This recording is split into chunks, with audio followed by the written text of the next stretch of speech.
গাজার যুদ্ধবিরতি চুক্তির আওতায় আজ ইসরায়েল ১১০ ফিলিস্তিনি বন্দীকে মুক্তি দেবে। ফিলিস্তিনি বন্দী অধিকার সংগঠন প্যালেস্তিনিয়ান প্রিজনিয়ার সোসাইটি জানিয়েছে, মুক্তিপ্রাপ্তদের মধ্যে অন্তত ৩০ জন শিশু রয়েছেন। মুক্তিপ্রাপ্তদের বেশিরভাগই বৃহস্পতিবার অধিকৃত পশ্চিম তীরের রামাল্লার রাদানা এলাকায় পৌঁছাবে বলে প্রত্যাশা করা হচ্ছে। তবে তাদের মধ্যে ২০ জনকে ফিলিস্তিনিদের বাইরে নির্বাসনে পাঠানো হবে।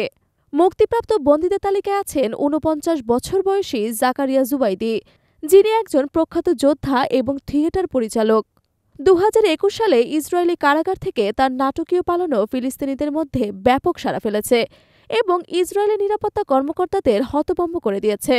জুবাইদি একসময় আল আকসা শহীদ ব্রিগেডের নেতৃত্বে ছিলেন। তিনি মূলত ২০০০-২০০৫ সালের ইন্তিফাদায় ইসরায়েলি দখলদার বাহিনীর বিরুদ্ধে সক্রিয় ছিলেন। এই মুক্তির মাধ্যমে মোট ৪০০ ফিলিস্তিনি বন্দী ইসরায়েলি কারাগার থেকে মুক্তি পাবেন।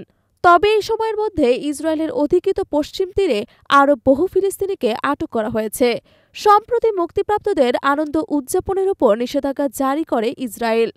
গত সপ্তাহে মুক্তিপ্রাপ্তদের সমর্থনে উৎসব পালনের অভিযোগে ইসরায়েলের অধিকৃত পূর্ব জেরুজালেমে আরও ১২ জন ফিলিস্তিনিকে গ্রেফতার করা হয়েছে।